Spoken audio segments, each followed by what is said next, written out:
Alrighty, everyone, we're going to go ahead and let our next speaker tell you exactly what he is here for. This is Sal Torrey. Thank you very much, Kat. Hi, I'm Sal Torrey. I'm an electrical engineer who works more as a software engineer now.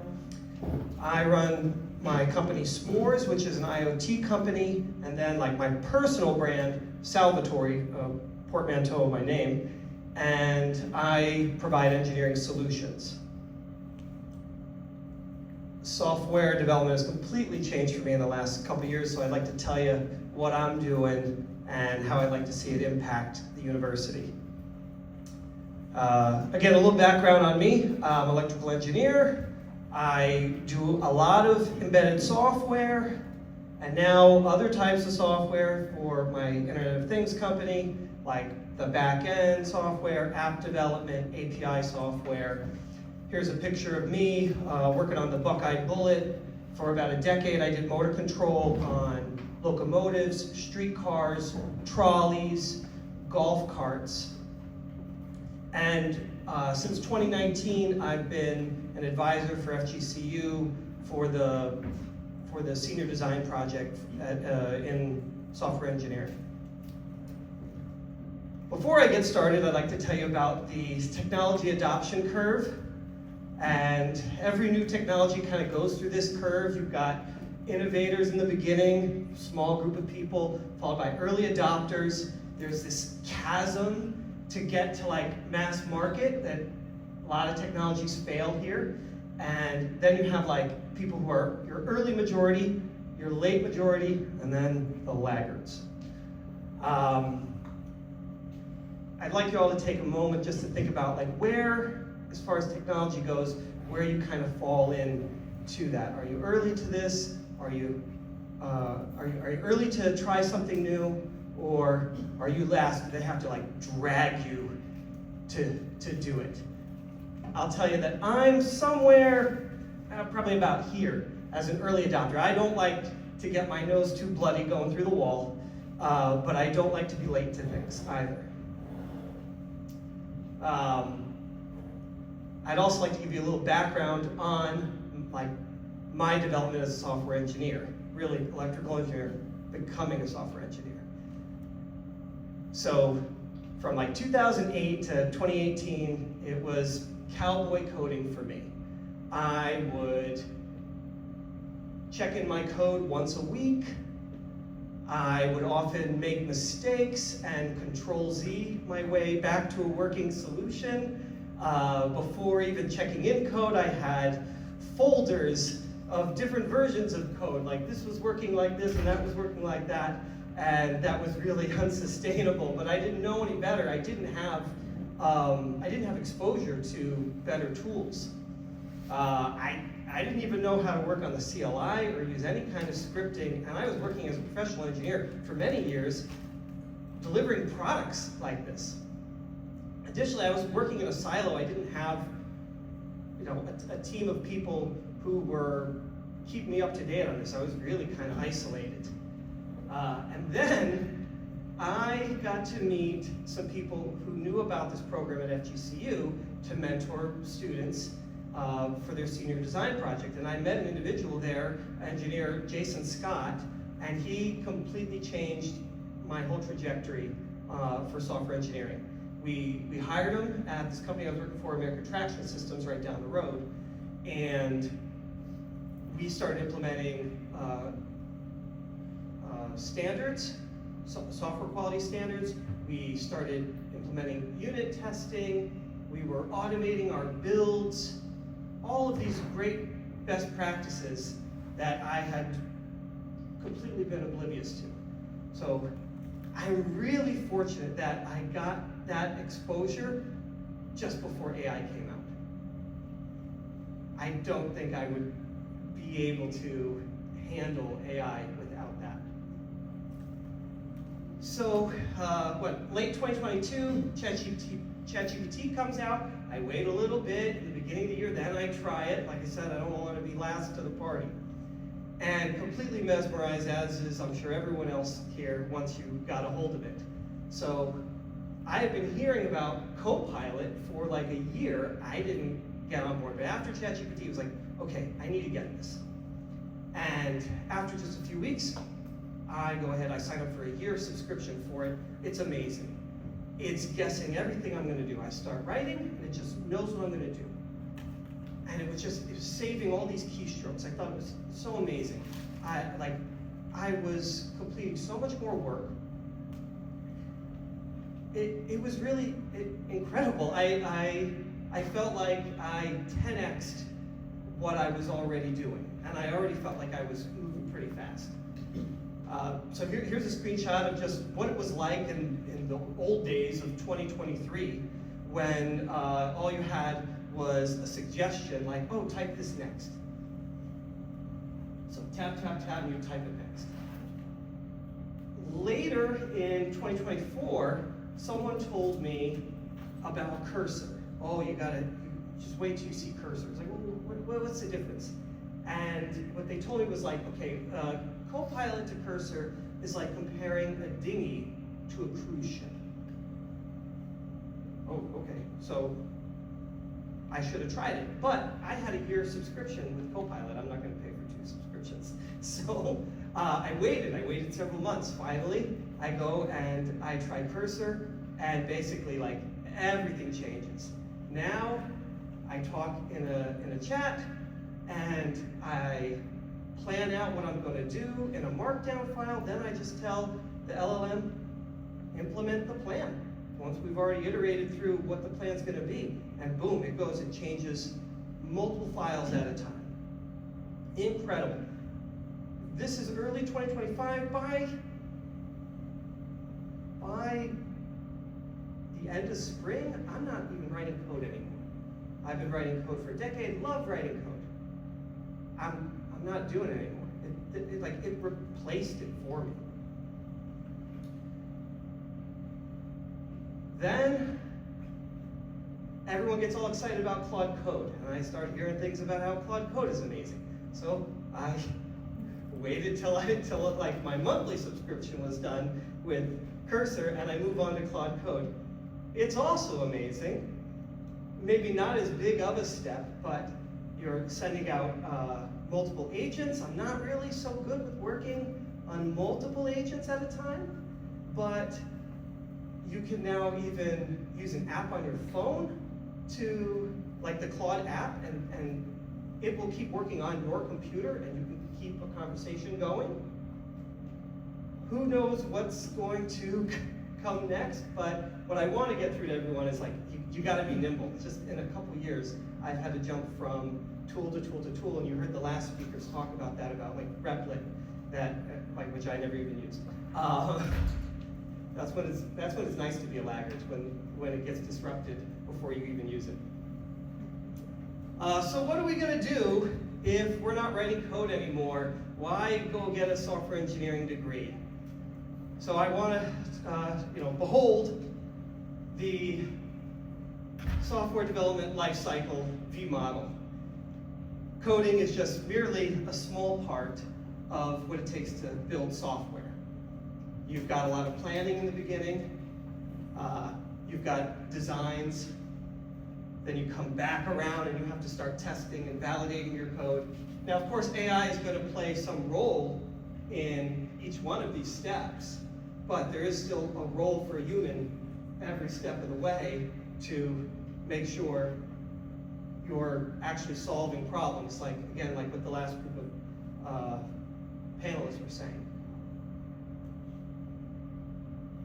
But a lot of complaints that you hear online is that the code that's generated is AI slop. So how could I give a presentation on AI without generating AI images for it? So here's my AI slop monster. And I got a plan for how I mitigate the AI slop. It will just run amok if you let it. For one, Git. Git is like this first line of defense that I found with my students. They know Git, they work with Git, but they're not really that good at it most of them. Some of them are, but most of them not as good as they could be. I would love to see the university really putting an emphasis on Git throughout the entire software engineering program. I'd love to see students collaborating on Git projects together and working pull requests. I'd love for them to make small commits as well. So what was the time on that? We're going to start moving now. Okay. So, source code management as well, I'd love to see. Everybody that I've come into contact with, the software engineers, they know about GitHub, but there's a lot of features they don't really use, they don't use very well. GitHub issues being one. Now with with Claude Code, I'll write very descriptive issues, and I'll tell Claude Code, go work this issue, and it'll pull it, and it'll just start right from there. Additionally, there's planning that goes along with GitHub. I'd love to see the students have a little more experience working with that. And then finally, there's a pull request to bring in the code, document it well when you're ready for a milestone. That's a good stopping point. So maybe one of the biggest ways for me to mitigate AI slop is through these guardrails that I set up. And there's two. One, I use static analysis tools. I don't see the students knowing many of them. So we've got like linters, measuring code complexity, measuring code duplication. AI loves to duplicate code, by the way, unless you start measuring that it's doing it, and then you can refactor it. And then additionally, there's rule files, both Cursor and Claude Code, and I would imagine Codex as well, also have rules files where you can set forth your standards on how you want the code to be written. Another thing that we do is we do automated builds, and we run unit tests. So often engineers want to write the unit tests at the very end when the project's already done, but there's really no excuse anymore not to write it, because you can actually create a rule on how you want your unit tests written, and then you can tell the AI, write the unit tests for the project that I'm doing. Even better if you implement test-driven development and you have it write the test before you have it write the code. That would be even better. So basically, the result of that for us is no broken code gets into main, because we have it run the tests, and then we have it build the code. I will point out a caveat that the LLMs like to, when the tests are hard to write, it will just try to sort of skip the test and create workarounds for it. So you do need a human still in the mix to not allow it to do that when it gets really hard. There's usually a code smell that something needs to be refactored if it can't be tested. And then next, everything kind of comes together through VS Code tasks and our CI/CD pipeline. So through GitHub or GitLab, whatever you choose to use, we run a bunch of scripts, and nothing comes into our main unless it passes all of our tests. I see one of my students, Nicholas, nodding. He's like, nope, it's not passing unless it's not getting into the code, it's not merging unless everything passes. Finally, then we also have code review. Now, a human actually gets to be involved. And that's a human's opportunity to, like the last line of defense, to check things. Of course, there should be some manual testing. And then documentation, there's no excuse not to document anymore, because AI is so darn good at it. And I'll even have it write my commits and my pull request documentation. I have rules for how I want that written as well. So my key takeaways are AI coding is here. So you better learn to leverage it, or you really are going to risk becoming unemployable. The AI slop is real, but you can mitigate it through steps like I take through our workflow. And I really hope that the university will put an emphasis on more work in Git throughout the coursework, more emphasis on GitHub. And the program is really great with the testing course, but I would love to see it pulled forward a little bit. And then I don't see much work with DevOps, and I would really love to see the students incorporate DevOps. I know the students that I work with love that they get that experience with me. Thank you guys very much for your time.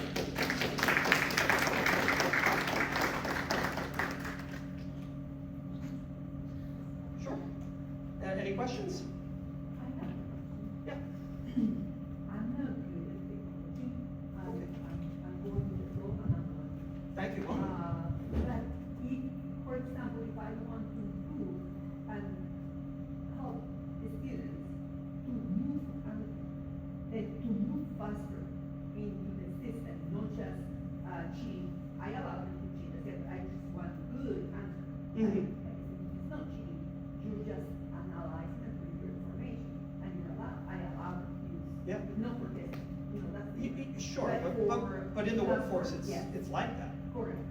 But if I want to, like I'm teaching them Adobe Express, basic things, and so on, what would be a good order of basic things that they need to learn to be successful and just get out of that tier one? My students are lower level, ELLs, 5-4s, they have a lot of handouts.